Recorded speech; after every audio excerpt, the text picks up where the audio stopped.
Qual é a diferença entre ter um preconceito e praticar uma discriminação? Na própria palavra discriminação, nós já temos o ato de discriminar. Isto é, alguma coisa é empreendida pela pessoa que pratica esse ato. Quando nós temos um preconceito, simplesmente nós herdamos, aprendemos, passamos adiante sem nunca pensar a respeito daquele conceito usado. Então, nossa mente, nossas informações, nossa cultura nos fornecem muitos conceitos, conceitos elaborados pelas gerações anteriores, conceitos elaborados e mantidos pela tradição milenar, seja religiosa, estética, sexual, política ou ética. Então, na verdade, não existe nenhuma pessoa que não tenha algum preconceito, porque se temos um conhecimento e não fomos nós quem o produzimos, então esse conhecimento é adotado, é recebido e assumido por nós sem que nós tenhamos feito qualquer trabalho crítico ou de investigação dos fundamentos daquele conceito. A gente simplesmente admite, aceita e continua seguindo.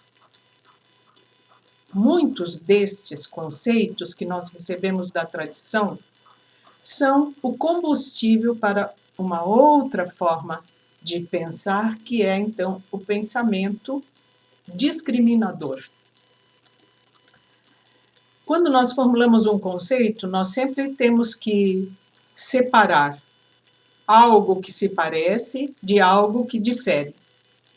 Numa mesma coisa, para a gente ter um conceito da coisa, é preciso fazer distinção entre o que há nessa coisa igual a outras e o que há de diferente. Quando a gente faz a pergunta o que é diferente e o que é igual, a gente está formulando o conceito. Então, nós sempre precisamos comparar para encontrar a semelhança ou a distinção em todas as coisas sobre as quais a gente quer ter algum conhecimento, ou conhecimentos importantes, de acordo com os quais a gente precisa tomar decisões.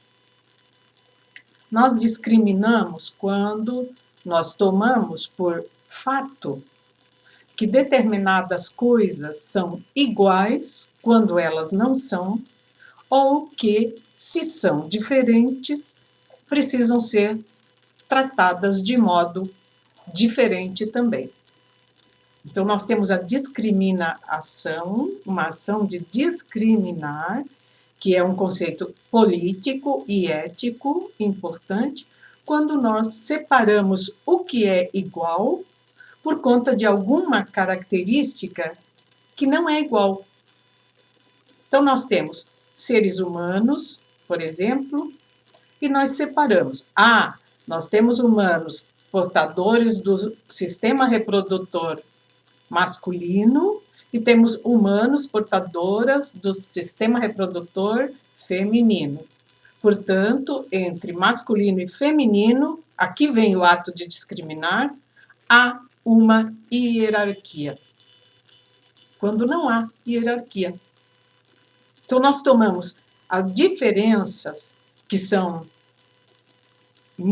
milhões, em qualquer objeto que nós pegarmos e analisarmos, nós vamos encontrar milhões de características semelhantes a de outros objetos e milhões de características diferentes de outros objetos.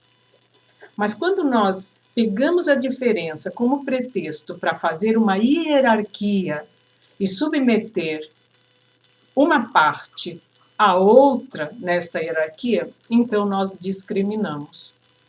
E a partir das ações discriminadoras, nós abrimos a porta de entrada para ações fóbicas, de violência e de desejo de exterminar aqueles que foram colocados nessa hierarquia no patamar inferior, quando não há mérito nenhum nos outros em estarem no patamar superior. É apenas uma construção, é apenas um uso indevido de características diferentes para colocar essas características como superiores em relação a características que não são idênticas ou similares a ela.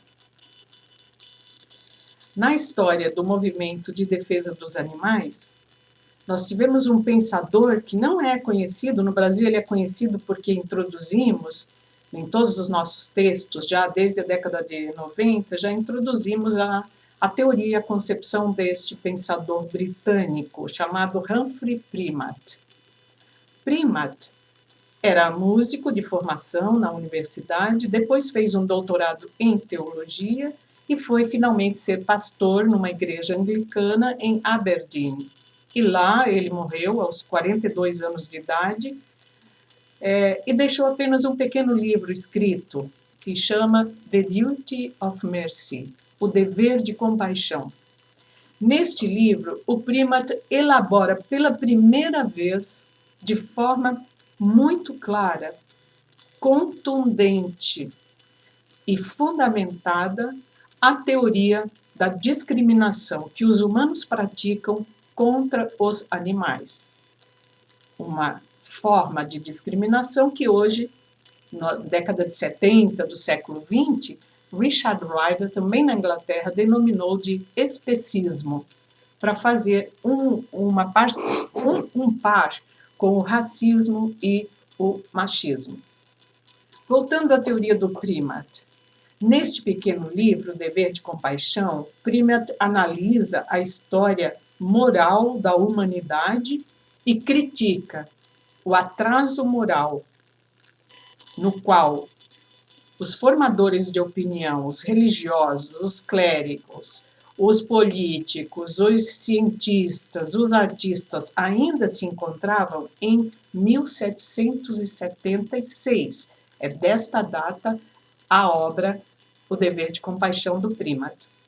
Ele critica os formadores, os que hoje seriam chamados de formadores de opinião, mas que à época eram chamados de os moralistas.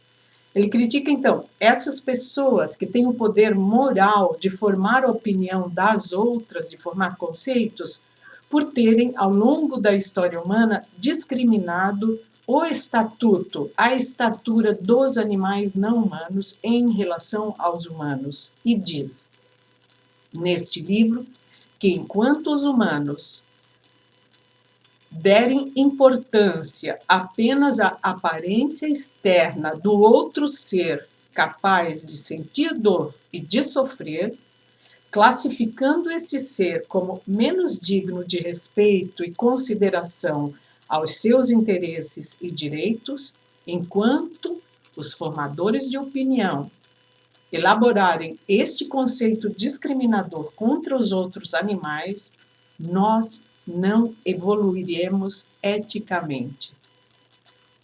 E, na mesma época, 3 anos depois, também na Inglaterra, em 1779, Jeremy Bentham escreveu outro livro que chama Uma Introdução aos Princípios Morais e da Legislação.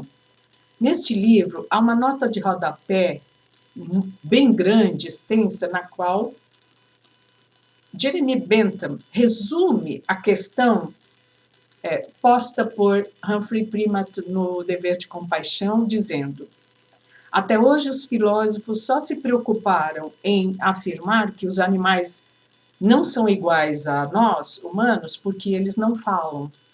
E que eles não falam porque eles não pensam. E eles não pensam porque eles não têm a linguagem que permite o pensar, por exemplo, a linguagem humana.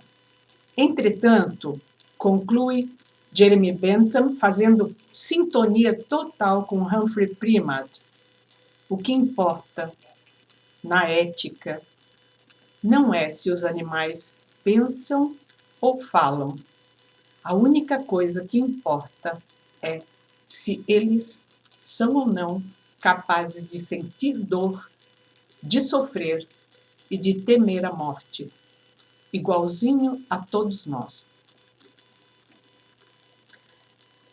É por conta do especismo que nós discriminamos ao longo dos milênios de convivência forçada dos outros animais com os humanos, discriminamos os interesses e os direitos fundamentais dos outros animais.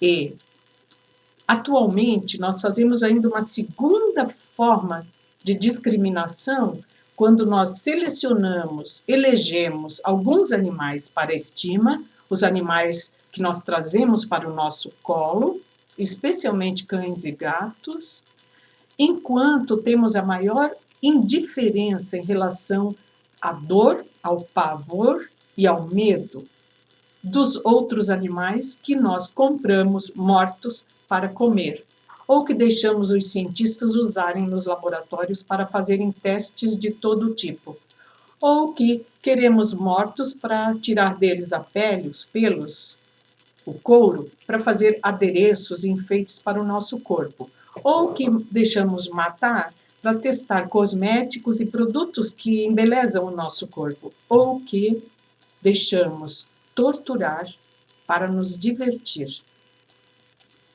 Então, nós praticamos hoje um segundo desdobramento do especismo, que é o especismo eletivo. Elegemos uns animais para acolher, para proteger e defender, enquanto não temos sentimento, consideração nem respeito algum pelos outros animais que usamos para consumir em todas as formas do consumo.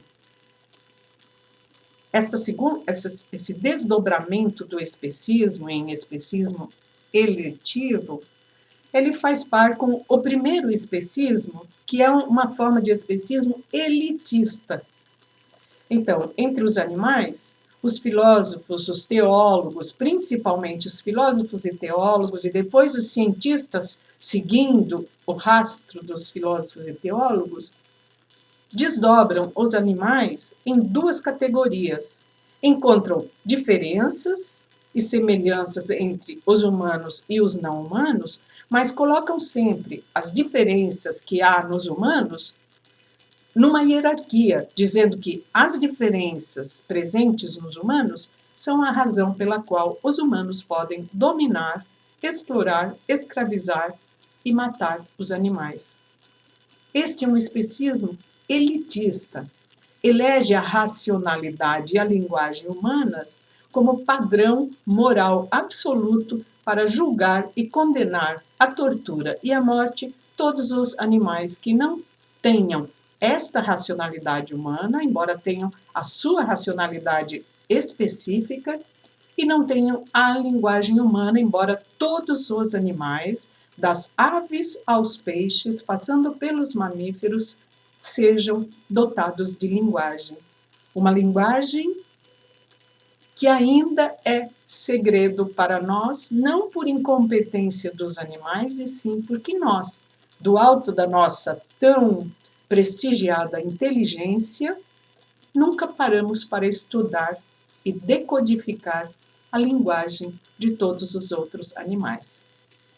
É isto que os neurocientistas hoje fazem, é isto que os etólogos estão fazendo, decifrando a linguagem dos peixes, decifrando a linguagem das aves, decifrando a linguagem dos mamíferos, inclusive daqueles que estão dentro da nossa casa ou no curral ali atrás da casa.